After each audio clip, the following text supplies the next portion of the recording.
Good morning. It is so exciting to be with you today.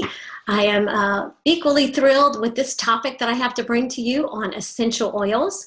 We are going to be looking at an introduction to using essential oils, what they are, how you use them, different ways that you can use them for different health issues, how they can enhance your health naturally. So I'm excited that you have decided to join us, and I hope you gain lots of valuable information. Now, I am not a health practitioner. I am also not a distributor for an essential oil company, though I used to be, and I have a lot of knowledge in them. I've used them for over 6 years, but I will not be selling you any today, so you don't have to worry about a sales pitch at the end. Unfortunately, too, I don't have an opportunity to offer you a way to purchase them. You will have to figure that out on your own, but that shouldn't be too difficult because I know that there are a lot of very knowledgeable people that are able to help you find what's going to work best for you. So today we're going to go ahead and get started with prayer, and then we'll get right into our information. So Father, I thank you and praise you that you have given us these gifts of the earth, Lord, essential oils. You have given us plants and nutrients, Lord, things that we can use to bring healing to our bodies here in the earth. And Lord, we thank you and praise you that we are so fearfully and wonderfully made. I know I can't stop saying that enough, Lord. Many times when I open, I pray that same thing, Lord. You are the creator who knows our bodies so well. And Father, you know what we need to heal ourselves, and you have provided it all. You've made it all available. And I thank you for those who have gone before, Lord, and done the research and the study to bring these wonderful products to us. Help us to learn what you would have us to know today. We give you all the glory, honor, and praise, and it is in Jesus' name that we pray. Amen. Amen. So what's the big deal about essential oils? You've probably heard about them. You see people using them. They're not necessarily advertised on TV like most things because they're usually sold either in health food stores or through distributors, through network marketing companies. That seems to be the best way to sell them because there is that personal touch and you can learn and understand what you're doing. You have that personal connection with someone to help you. So they're natural alternatives to addressing and preventing health issues that you may be struggling with. You can address allergies, headaches, mood swings, pain, stress, viruses, and everything in between from A to Z.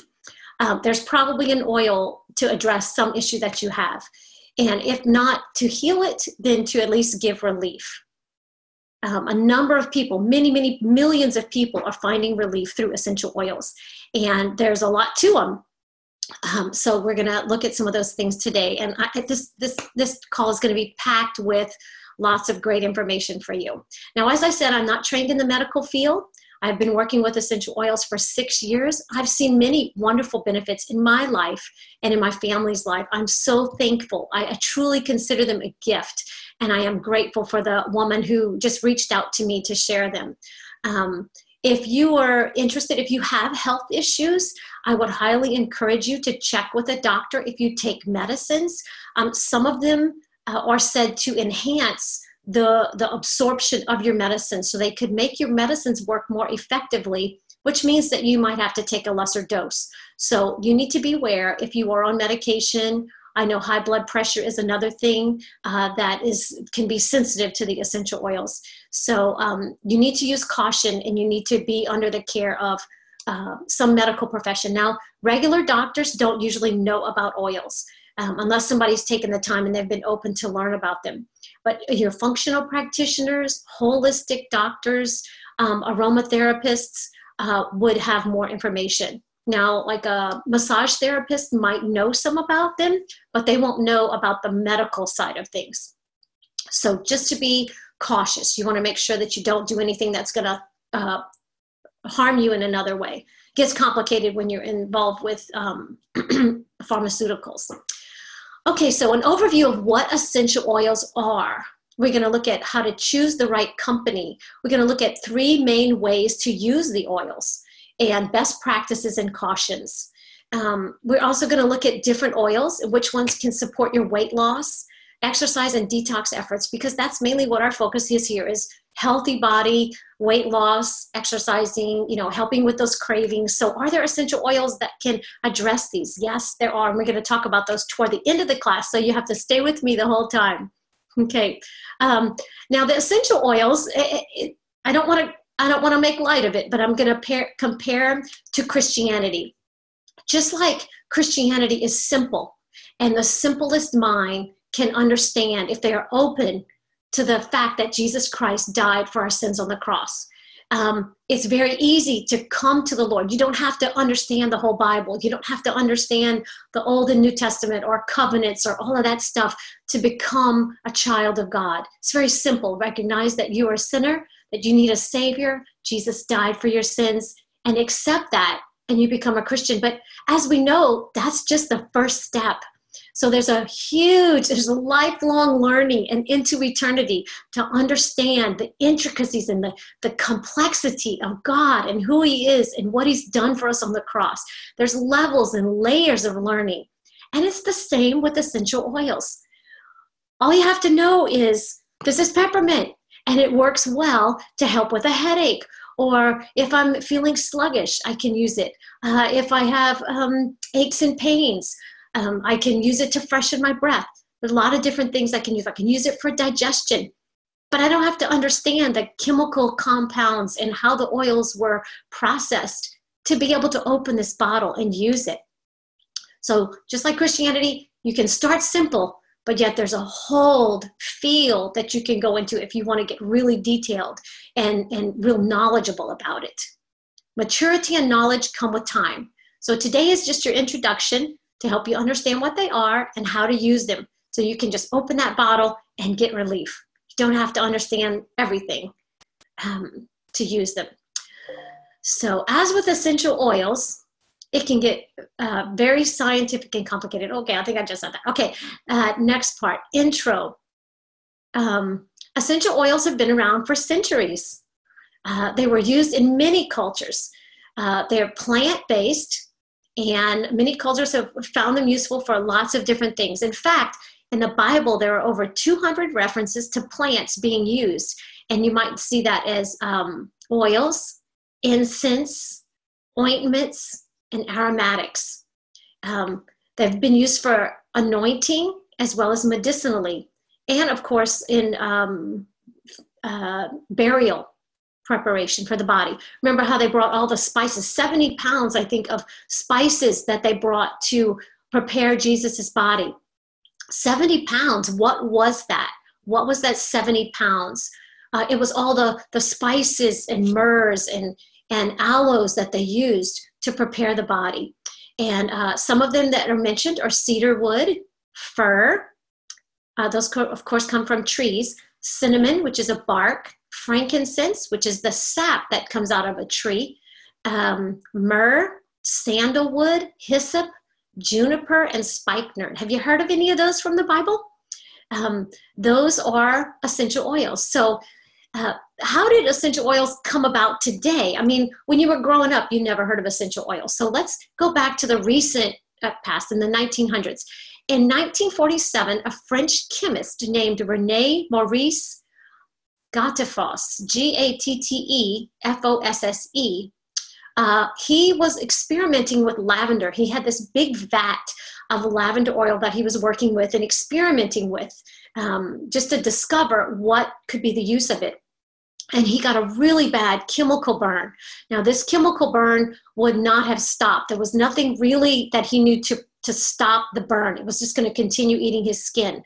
But he knew one of the properties of lavender was to be used with burns. It's all things calming. So he put lavender all over this burn, and within seconds, the burning stopped. It discontinued progressing, and he was amazed. So he began to study. So lavender was the very first oil that was kind of rediscovered and researched to figure out how we could use these for medicinal purposes. Also in World War II, another Frenchman, Dr. Jean Valnet, he used essential oils successfully to treat wounded soldiers. He was a medic. I have no idea where he got these oils, but He had access to some, and he would use those to treat the soldiers and found great success and comfort.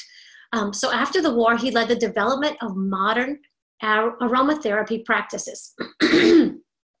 The use of essential oils has grown rapidly as scientists and medical practitioners research and validate the numerous health benefits of these oils.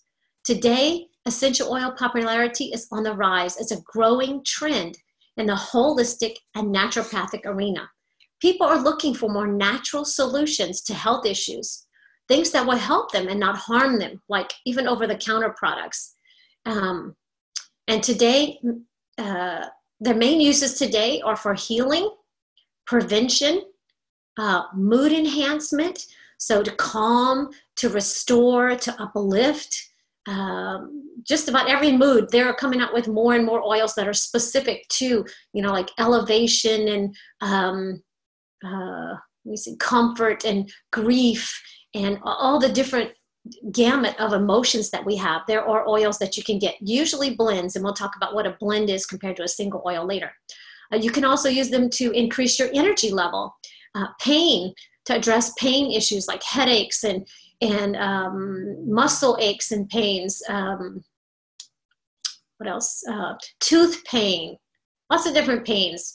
A pain in the neck, addictions. You can use them to help curb addictions. And because of the way they work with the brain and the olfactory nerve and all of the different components of our brain, smelling them and using them topically can be very helpful in helping to curb those cravings for addictions.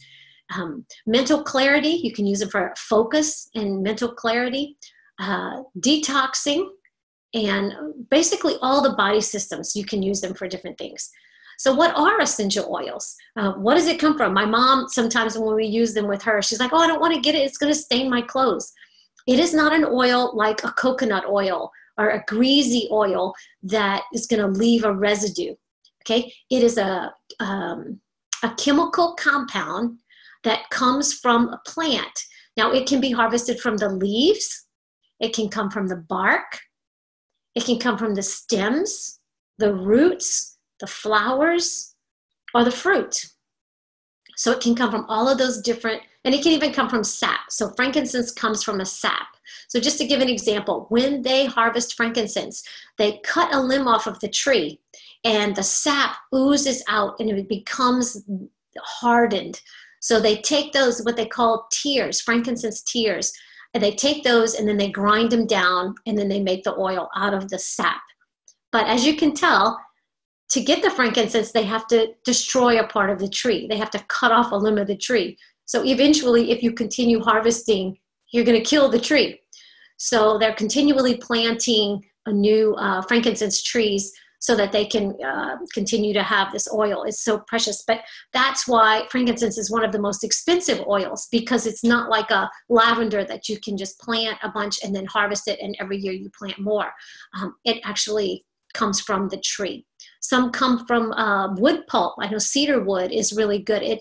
The cedar wood doesn't decay. I think that's it. It might be arborvitae, one of those.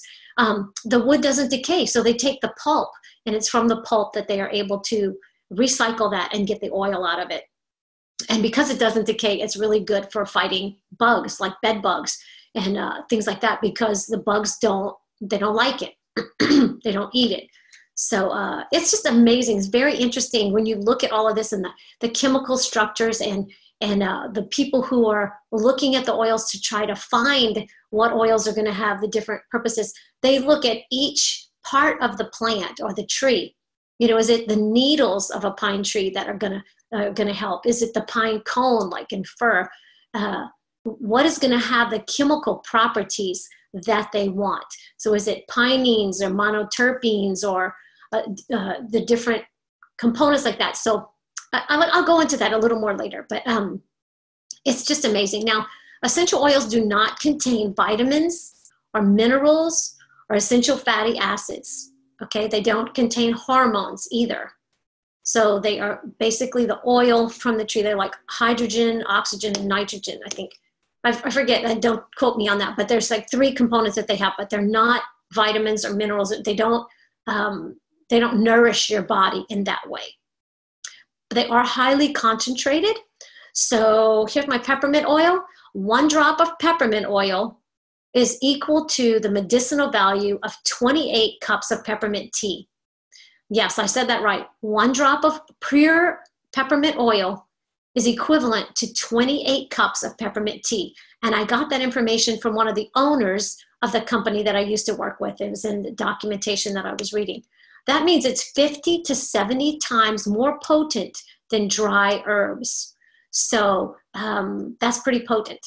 And here's another example is 1 lemon will produce 5 drops of oil. Now the lemon oil comes from the peel, at least the one that I use. They take the peel and they get the oil. So if you've ever peeled an orange and you have that residual on your fingers, it's not greasy, but it doesn't feel like the juice. That's the oil, and that's where the power is.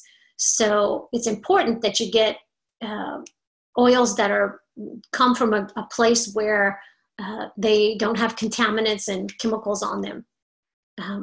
But not all oils are equal. Now you can go to Walmart and you can get really inexpensive, a bottle for $2 or $3, $5, or you can get, say like this lemon.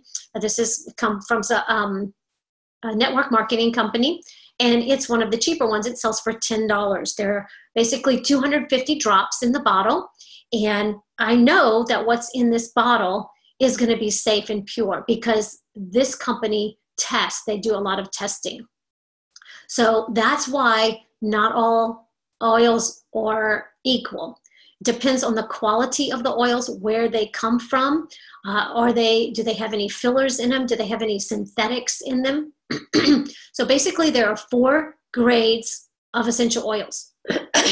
One is synthetic. So synthetic is what we've used for years. It's a copy, a type and a shadow of the real thing. It's man-made, so they can mass produce it. And that is what you find in all of the scented things like Febreze and the little Airwick, things that you can use to scent your house.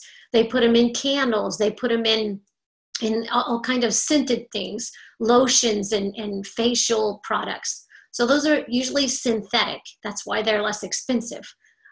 Food grade is the next one. So that would be things like lemon flavoring, other, when it says natural and artificial flavoring, well, that would be your food grade things.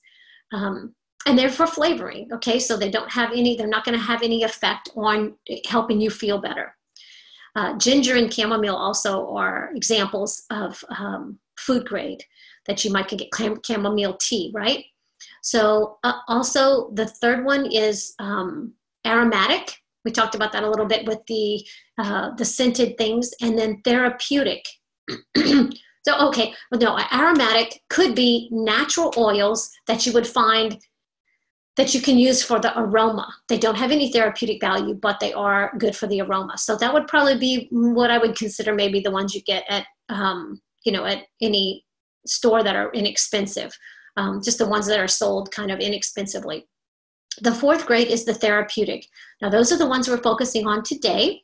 They are the ones that are going to give you the medicinal purposes. You're going to see a change when you use them.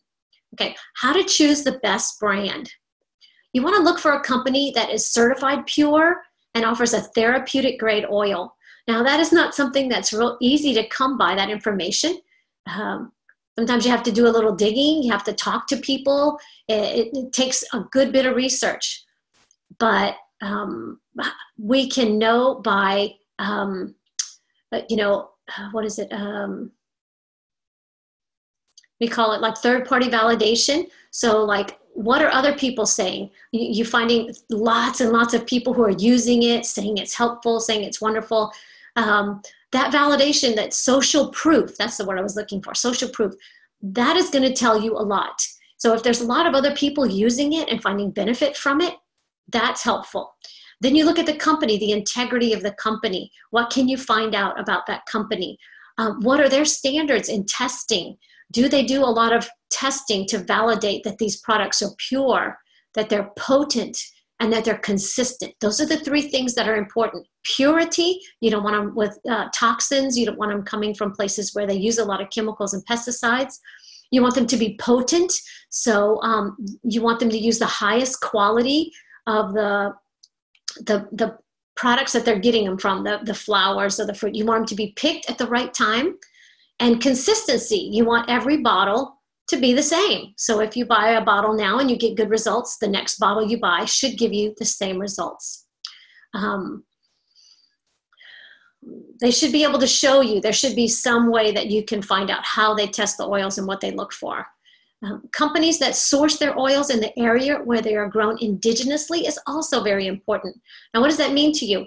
Okay, so lemons. We know that Florida grows a lot of lemons, and you can get lemons there. There's lots of places in America that you can get lemons, but the company that I was with, they chose to get their lemons from Italy because the concentration of the chemical compounds that they were looking for were most high there. So they found growers who were very knowledgeable and skilled in their craft, and they partnered with them. So they found people that were already producing a great crop. And then they told them, these are the standards, this is what we want, and we would like to hire you to get the oils and be our supplier. So this one company has partnered with people all over the world, growers, and they have found like the lavender in France has the properties that they want. So they get their lavender from France.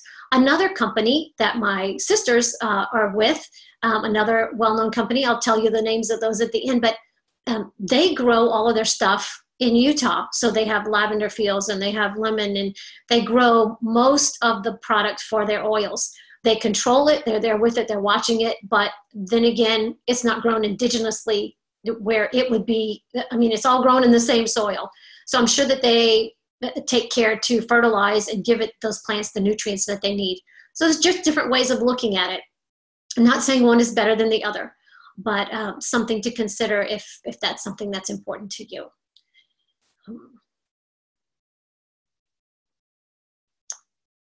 Okay, now the lower priced oils also, they don't usually deal right with the growers. So they have no influence as to if corners were cut in the growing process.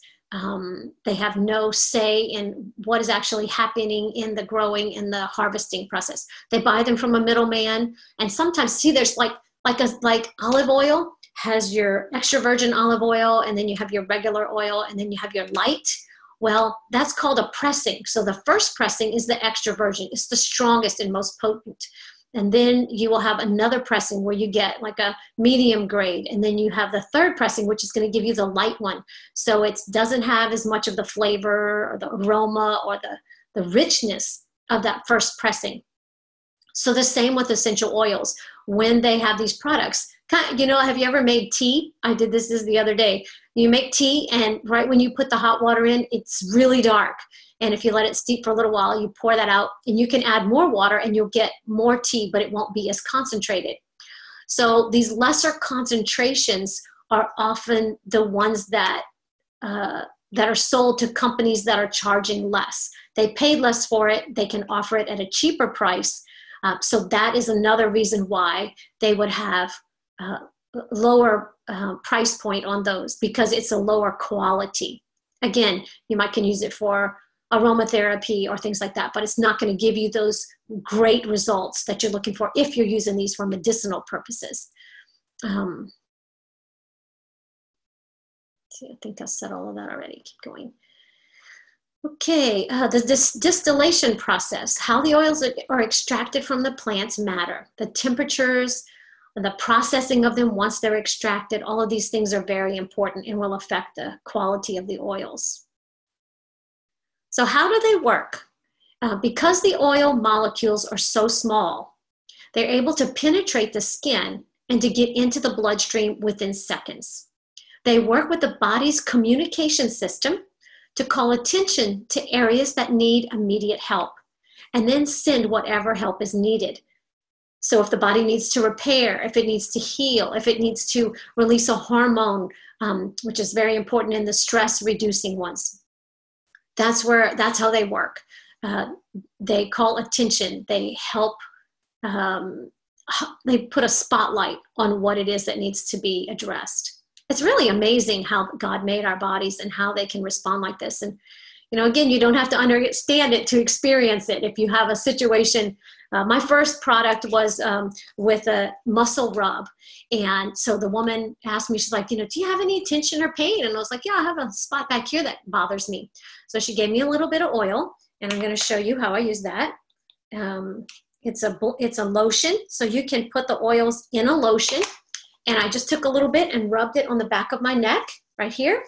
And because of the oils that it has in it, some of them are cooling and some of them are heating. And so I rubbed it on my neck, and we talked for a few minutes. And then she said, so how's your neck feeling?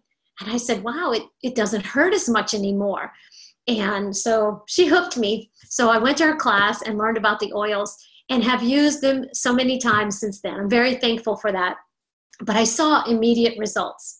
Okay, so how would this pertain to you? So say you're doing your exercise and you skip a couple days. Oops, not a good thing to do. But we do that sometimes. Things happen. And you go back to exercising and, your muscles are so sore. So you can use a muscle rub ointment with the oils that are therapeutic and will be beneficial to you. They're not full of chemicals or medicines, prescription medicines, synthetic things that you can get in the drugstore. But these are really good for you, and they will support you without bringing harm.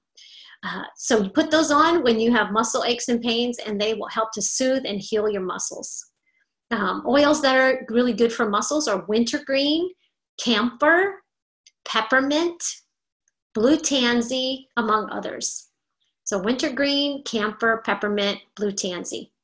And again, I don't expect you to take all this down in notes. It's just really for information, just to help you see if this is something you would be interested in looking more into. Now, if you need help with digestion, there's another one that is something that's important to us. Oils that can help call attention to that issue would be ginger. Of course, we know about ginger that helps with nausea. Fennel, that helps with flatulence. Don't say that too loud, but that's a really good one to help with digestion. Coriander is really good in calming, and peppermint, among others. So single oils and blends, let's talk about those for a minute. A single oil would be like, I've mentioned a lot of them, ginger, fennel, peppermint, wintergreen, frankincense, camphor. All of those are single oils. They have the name of what they are. And they all have their own properties, and they all have their own things that they can be used for. Now, a blend is where they take several different oils that would address different parts. So like we talked about the digestion, ginger, fennel, coriander, peppermint, garlic maybe, and they put them all together into something called a blend. Of course, the bottles all look the same, blend, a blend or a single oil, but they have different names. Like they might have balance, which balance would be a grounding blend to help you when you get kind of anxious or upset or worried.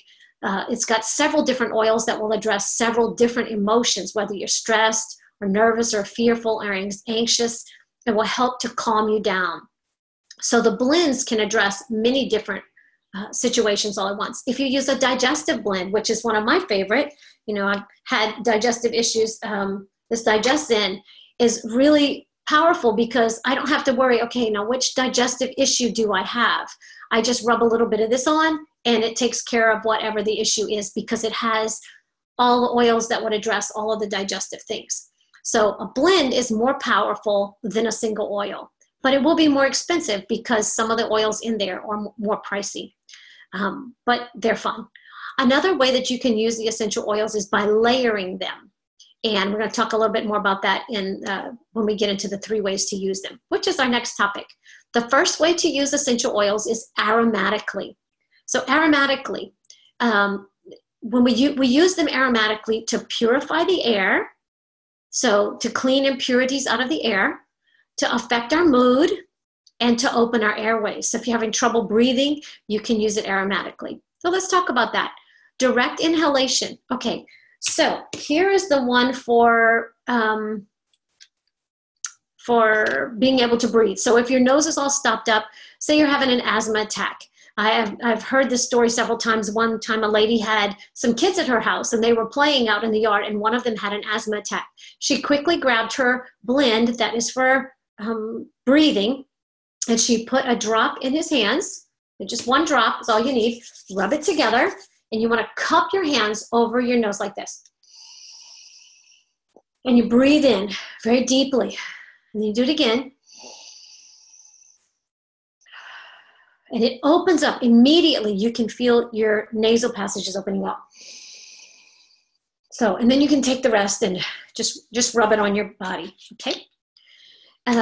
You can also put a card, say you have like I went to the store the other day and they gave me one of those little cards with a perfume on it, and you can smell it. So that is a perfume, that's a synthetic, but you can do the same with an oil. So if you had a card or a piece of paper, you could put some oil on that and you could either breathe it or you could put it near your air vent, say in your air conditioner in your car, and you can let that fill the air with the smell.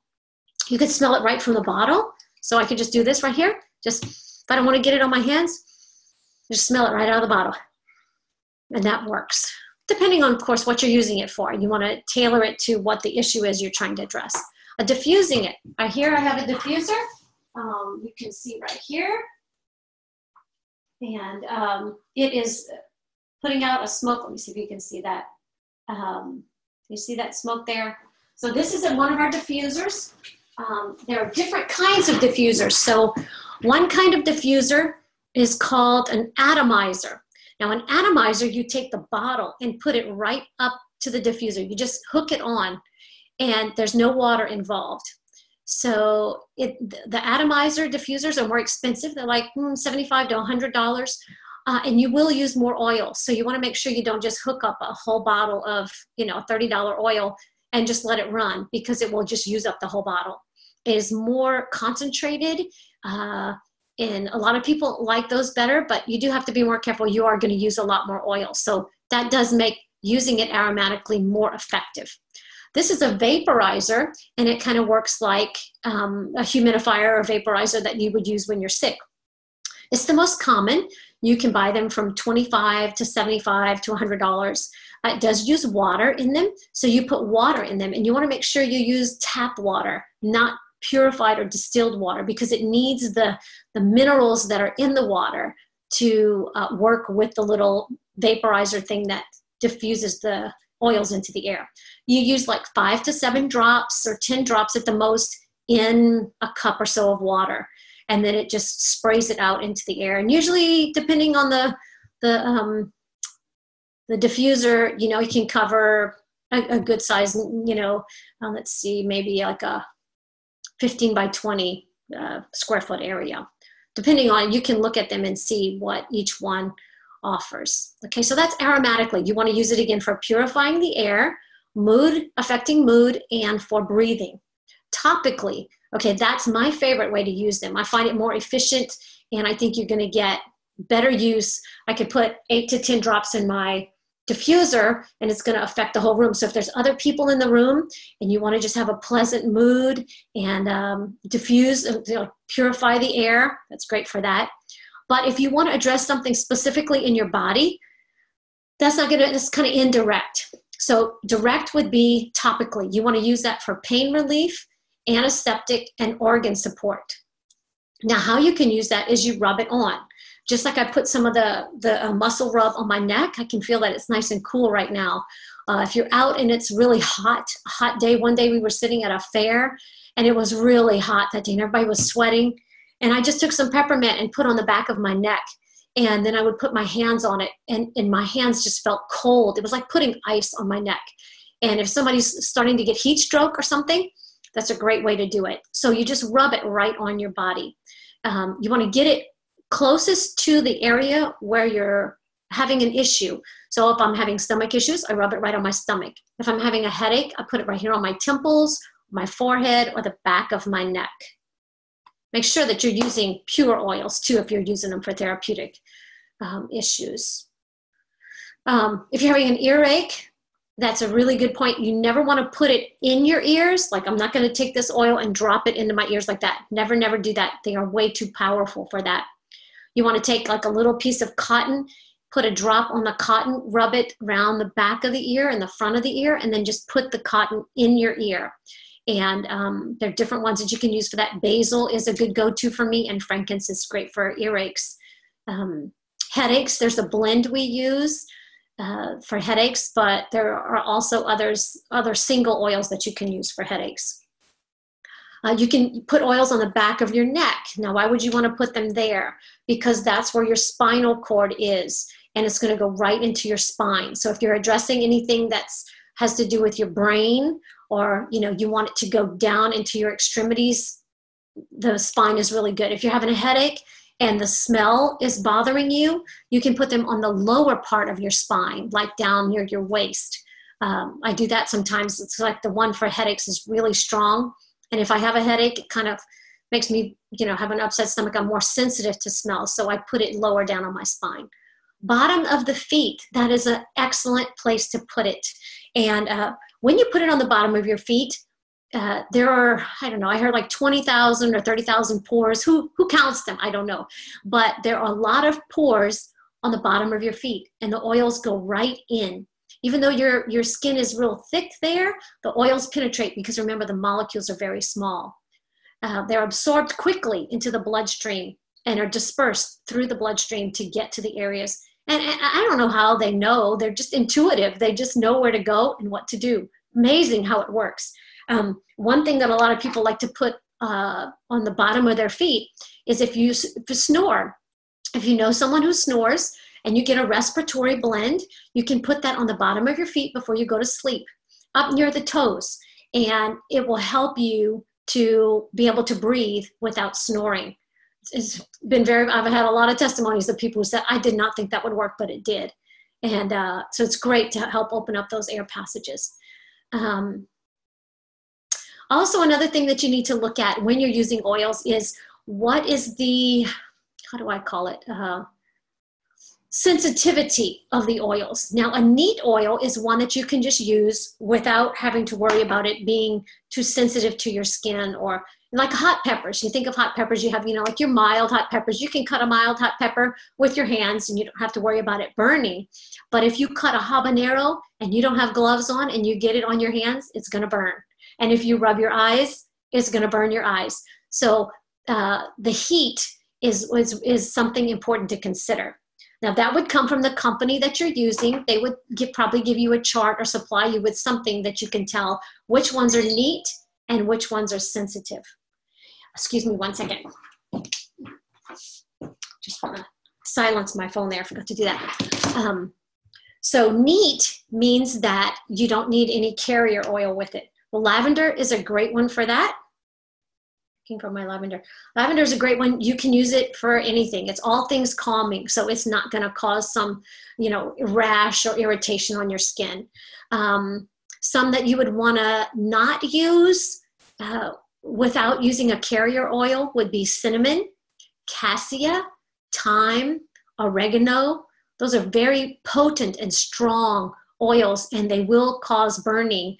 They can irritate your skin and cause problems if you use them plain or alone. So a carrier oil would be, you can use coconut oil. Fractionated coconut oil is really good. That's where they take the saturated fat molecule out. Just, get it liquid in a bottle. And it doesn't get solid like regular coconut oil. You can use coconut oil too, but you'd have to kind of dissolve that in your hand, then mix it with the oil and use it. So the fractionated coconut oil, you can actually put it into like a little bottle like this. You can make your own. So this is an oil I use a lot. I put like 20 to 40 drops of the oil in here, like the essential oil. And then I filled it up with the fractionated coconut oil. So then I can use it as a roller top. And I can just use the roller top instead of having to drop it and use my hands. So it's a good way to use it. The reasons you want to use carrier oils is it helps the oils to not evaporate. They evaporate very quickly. So if you put an oil on your skin, it's going to evaporate almost as fast as it can be absorbed. So if you want it to have a longer absorption time, you mix it with a carrier oil, and that will help it to have more time to penetrate so you can get the most use out of it. Let's see, let's go over again the oils that you can use as a carrier oil. Of course, the fractionated coconut oil, You can use almond oil, jojoba oil. You can use olive oil if you want, but it's kind of strong and it is going to give you that greasy feel. So if you need to, you can use that. Almond oil is really compatible with your skin oil, so that's a really good one to use. I think I said never put it in your ears, but I wanted to mention too, your nose and your eyes. You never drop it in either one of those. If your nose is stopped up, you don't want to put some in your nose. You put it on the outside of your nose, around, underneath, but not inside. It's too sensitive. And if you have it on your hands, you want to make sure that you don't touch your eyes with it. If you put some here on your temples, don't let it run into your eyes. My husband has done that several times. The pain is short-lived and it will dissolve and go away very quickly, but it's uncomfortable right at the moment.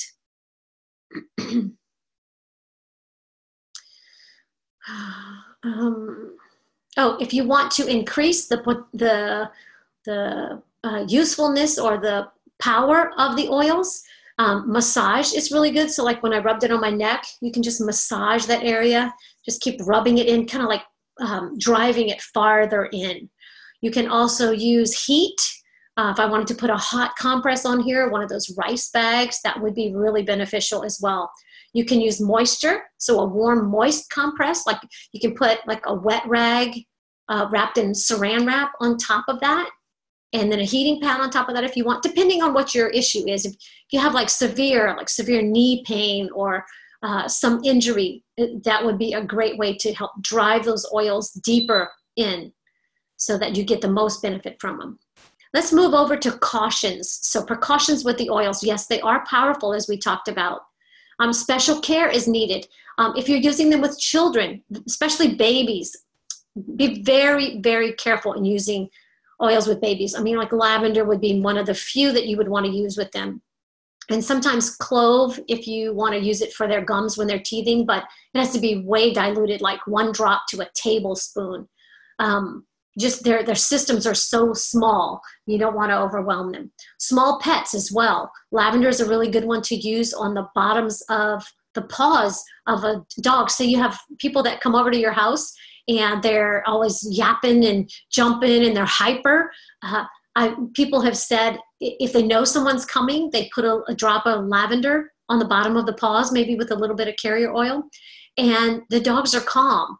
And when they take them out, if they have a tendency to get all hyper and excited when they see other people, using an oil is really good for them. The smaller the pet, the more caution you want to use. Bigger dogs can handle it more because their systems are stronger. Citrus oils. If you use lemon, lime, orange, tangerine, bergamot. Bergamot is a citrus oil. You want to avoid sun exposure for 12 hours after using them because it makes your skin very sensitive to the sun. They call it photosensitive. So you can burn more easily. If you go sun tanning or something, you want to make sure that if you've used one of the citrus oils within the last 12 hours, that you either put on extra sunscreen or cover up, or just don't use the citrus oils if you know ahead of time that you're going out into the sun. They do evaporate very quickly, as I've talked about, so make sure you keep your bottles covered. Don't just leave, if you use one, don't just leave it sitting out on the table open because half of it will disappear.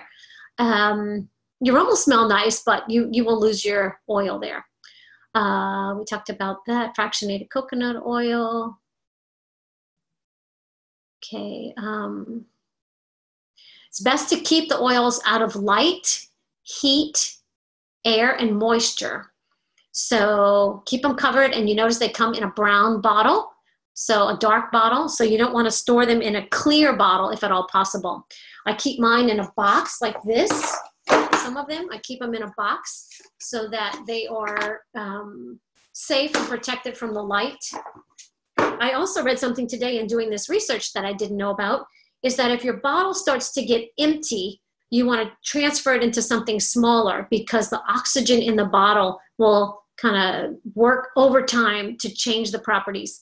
So oxygen, we love it. We need it to breathe, but it does cause damage and rust and it causes things to break down like your fruits and vegetables. And now I'm finding your oils too. So if you have a bottle that you're not going to use for a while and it's kind of low, you might transfer it to a smaller bottle. They're also flammable because they are volatile. So you want to not put it near an open flame.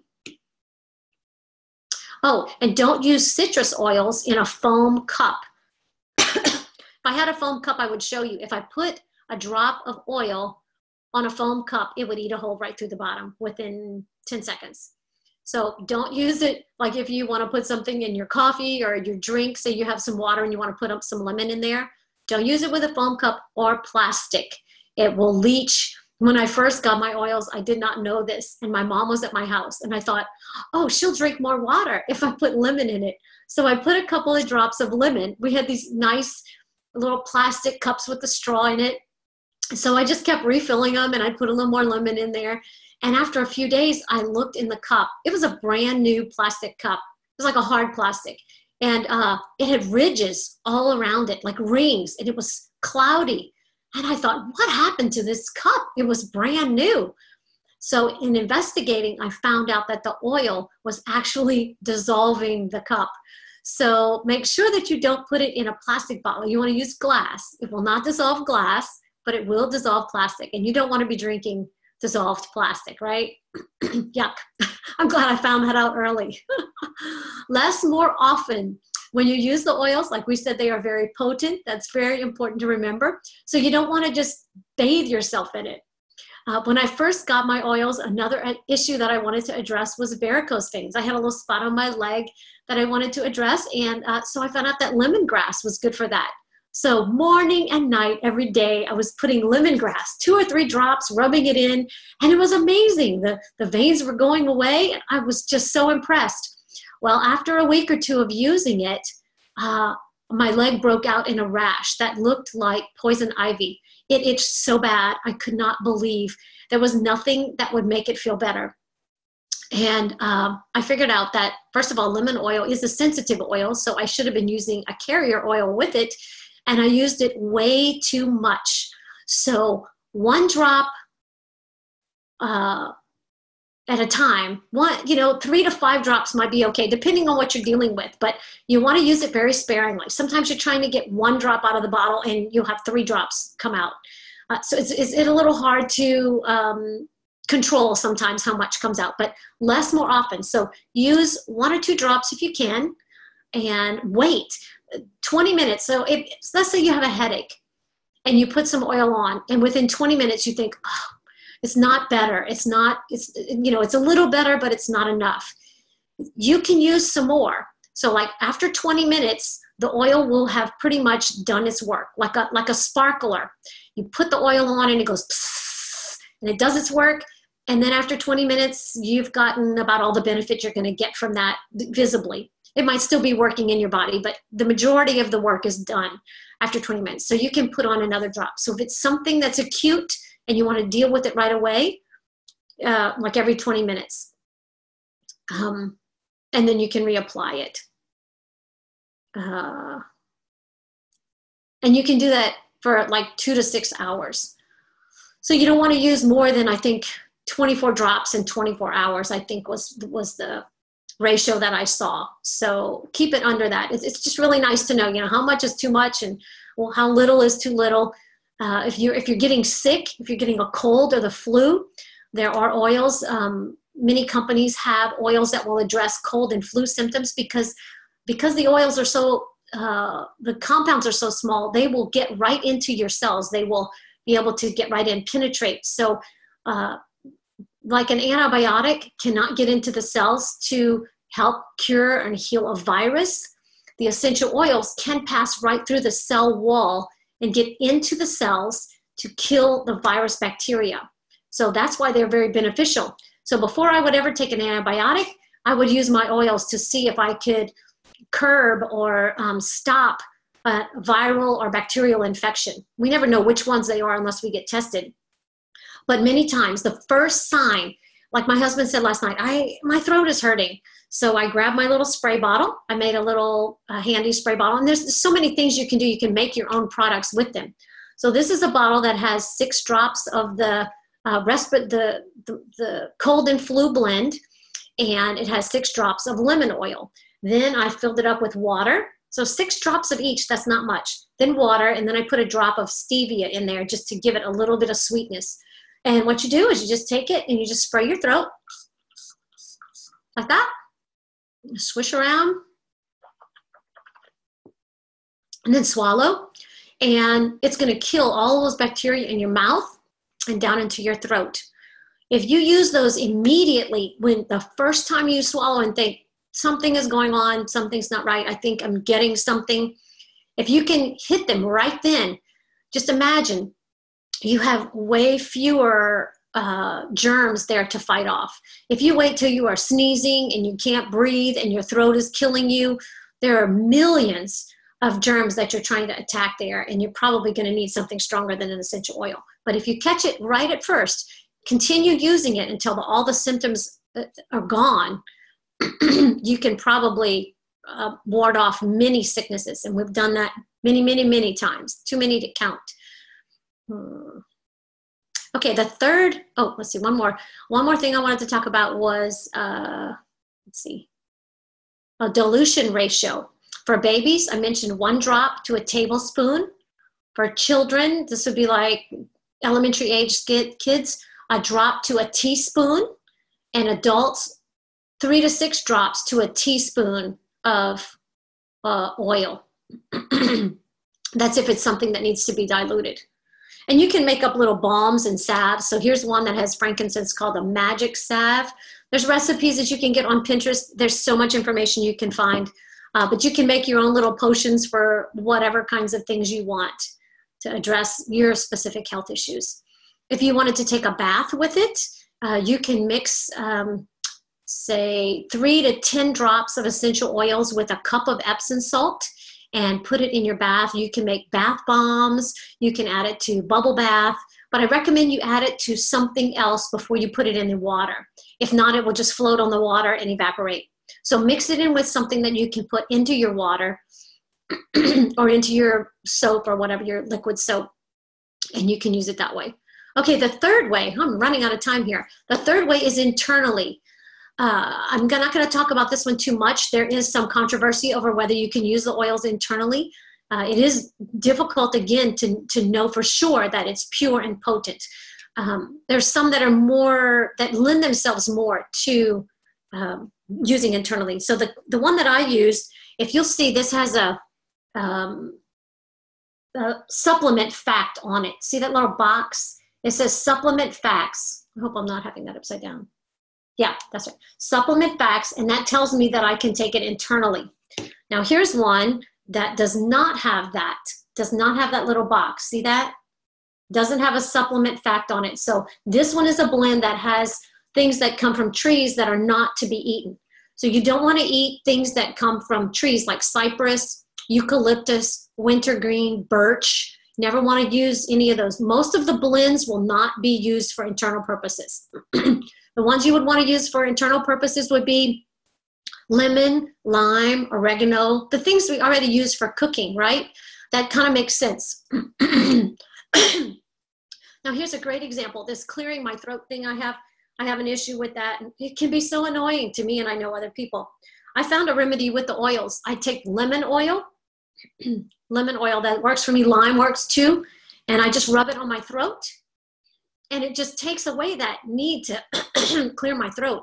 And it's been so beneficial. I use it all the time. And my husband is so thankful because that really bugs him to hear me clear my throat all the time. Okay, internally, if you want to use one internally, you can add it to drinks, like 2 or 3 drops of lemon or lime, put in a little stevia, and then you have a 0-calorie drink that just costs you hardly pennies. You can put it under the tongue if you want. That absorbs right into the bloodstream. That's a great place to use it. If you're getting sick, that's a good one. Again, very few drops, 1 to 2. If you put it in a capsule, you can use like 2 to 5 capsules and drink it with a glass of water, juice, or tea. Maximum 1 to 5 drops every 2 to 5 hours, no more than 25 drops in a 24-hour period. Look for the supplement facts if you're going to use it internally. Make sure that it's safe and recommended to use. General rule for oils is, oh yeah, I read that about which ones not to ingest. Okay, so using oils for health and weight loss. I think we're going to go over a couple minutes today. I hope that's okay with you guys. What oils should you buy to support and ailments of digestive things? Some of this may be a little bit of repeat, but it's more focused on health and wellness. So digestive oils. Peppermint specifically increases energy and mental alertness. It reduces cravings. That's a good one to know. Peppermint calms headaches, offers digestive support, and also reduces fever. I talked about using peppermint when you're outside and it's really hot. That's a good one to have on hand. Ginger is good for upset tummy, digestion, nausea, bloating, and gas. Fennel, it curbs hunger. Another good one for cravings, nausea, flatulence, parasites, and sluggish bowels. Emotional balance, cramps, and spasms. I'll read that again. Fennel is good for curbing hunger. Oh, curbing hunger.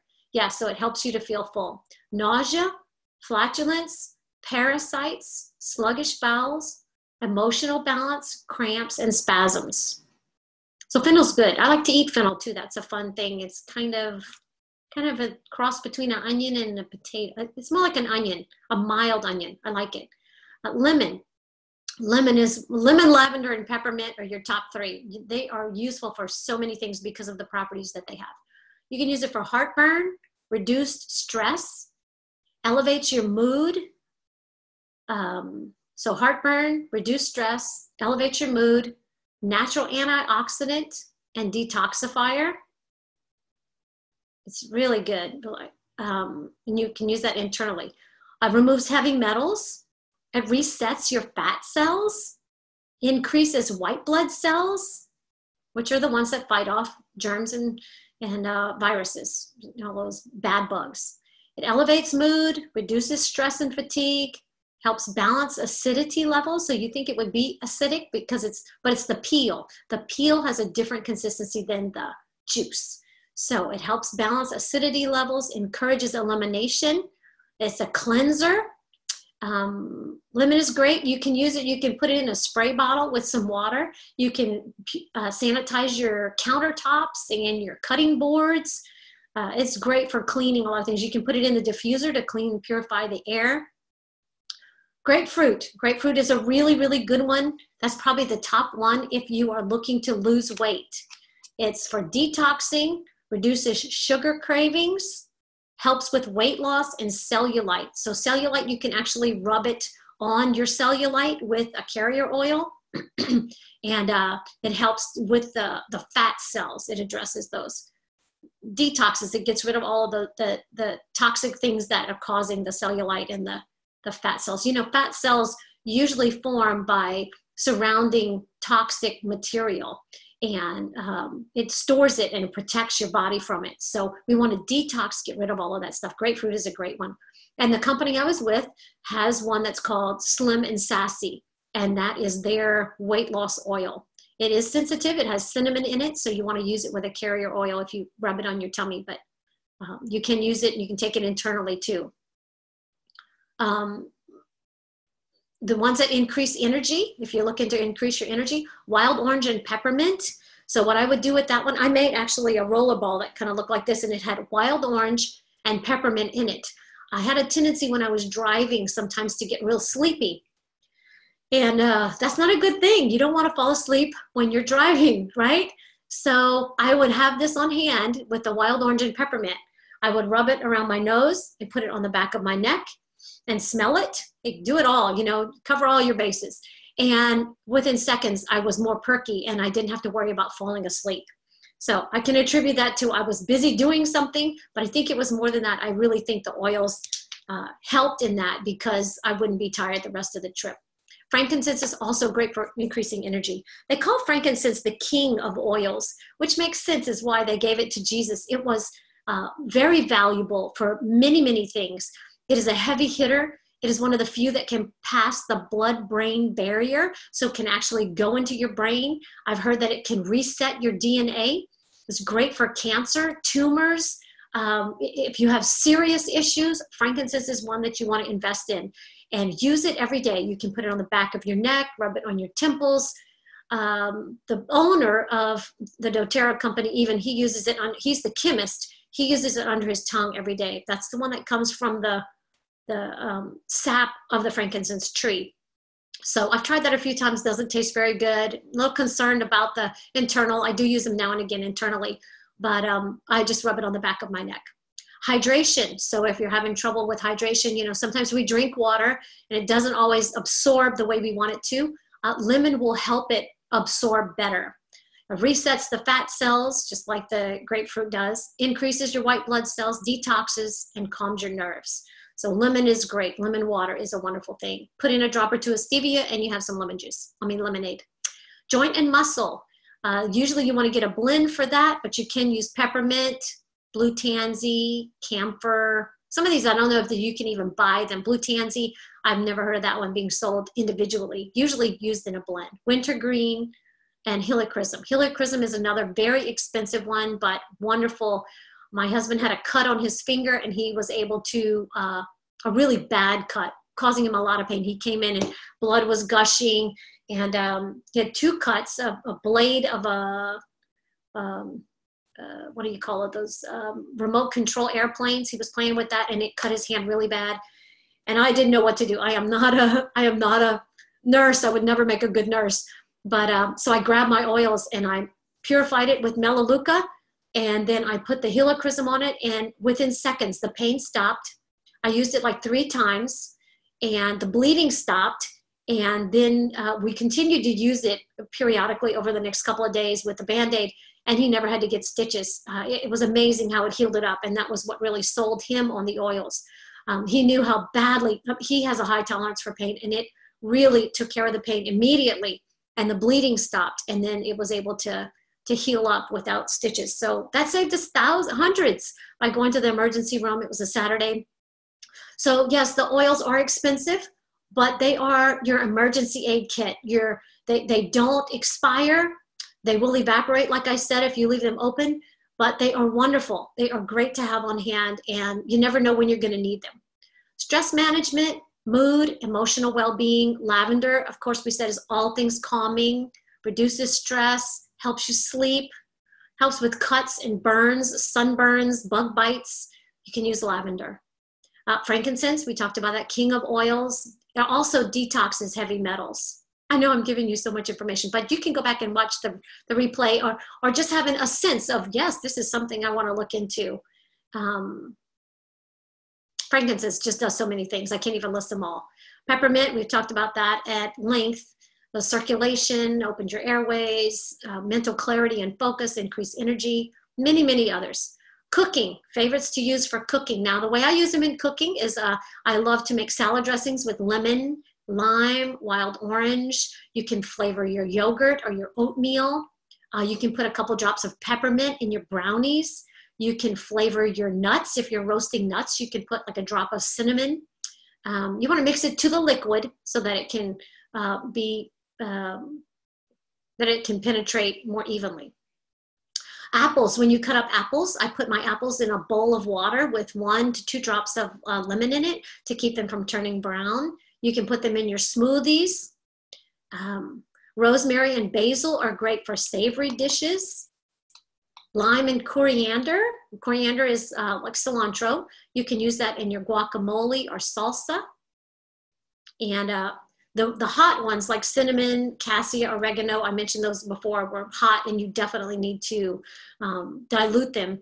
If you want to use them in dishes like Italian dishes, or if you want to put cinnamon in something, what you would do with those, because they are so strong, you dip a toothpick in the top of your oil. Just dip your toothpick in there and use the toothpick to stir. So if you're making a huge pot of spaghetti sauce and you want to put oregano in there, don't even put a drop of oregano. You will ruin it. You want to dip your toothpick into the oil and stir it around, just the toothpick. Get what the residual off of the toothpick will be enough to flavor your spaghetti sauce. And I think, you know, there's more that I have to talk about first aid. I've covered a lot of that. If you have critical health issues, make sure you consult a physician, get checked with your meds to make sure that everything is going on. Maybe you'll need to reduce your medicines. If you have trouble with seizures, you want to be mindful of that. There are oils that help with that. And I knew a lady who had a lot of epileptic seizures, and she got into the oils to keep her from having seizures so that she could continue to drive. She said if she had one more seizure, they were going to take her license away. And for years, I'm not in touch with her anymore, but for years, she never had another seizure. She could stop them when she felt them coming on. And so very beneficial. I mean, you can't put a price tag on things like that. Okay, so the 3 oils I wanted to cover very quickly. I researched a little bit about, what are the best oil companies out there. There's new companies popping up all the time, and there's just so many. You have to make that decision for yourself. It can be confusing to know which is best, but we did talk about some of the things you can look at. Now, the 3 that I researched were, of course, doTERRA. I know that one. That's the one that I've worked with. I began in 2008. I love the integrity of the people that run this company. I've been to several conferences. I've done a lot of research with them. They search the world over to find the plants that have the best concentrations. They are very diligent and committed to finding the best oils. They test extensively with great chemists. I met some of the testers, and amazing people who have a commitment to high quality and making sure that they have the best product on the market. Look for return policy. doTERRA is great with the returns, customer service. They offer incentives. It is a multi-level marketing company. So to get the best deal, you have to sign up and get an account. And then if you order every month, there's rewards for that. So there are ways to get the oils cheaper. If this is something you're really interested in, there are ways to get them at a much lower price. But if you just want to buy 1 or 2, you could probably find them. I know a lot of people say they buy them on Amazon, but you don't get any support with that. But you can get some if you want. You can get some of the oils that way. Young Living, my sisters are involved in that company. It just happens to be the company that we were introduced to first. It is the oldest and largest essential oil company. It has many more oils than doTERRA does. It started in 1993. They grow nearly all of the plants for the oils that they use in Utah. So they do not source too many of them indigenously. They are the most expensive oils available. Also a multi-level marketing company. So you have to have them. The best way to get them is through a membership. But you get the support and you get the encouragement of other people if you get into a group. They are therapeutic grade, and I know my sisters have had great results with them as well. So I can't technically compare both of them because I have not used theirs, but I would say they're very similar. The one that you can get in the store that I found was really good and reputable was the Now company, N-O-W. They are based out of Chicago. They have high standards. They've been in business since 1948, not with the oils. The oils are new to them, but they do have a very high standard and a great reputation. They work carefully and closely with their growers and do extensive testing as well. So that is about all the information. I didn't know if I'd have enough information today, but I guess with all of the stuff I had in me that just kept bubbling out and all the stories and testimonies I wanted to share with you, it ran over time. So anyway, I hope you have enjoyed this.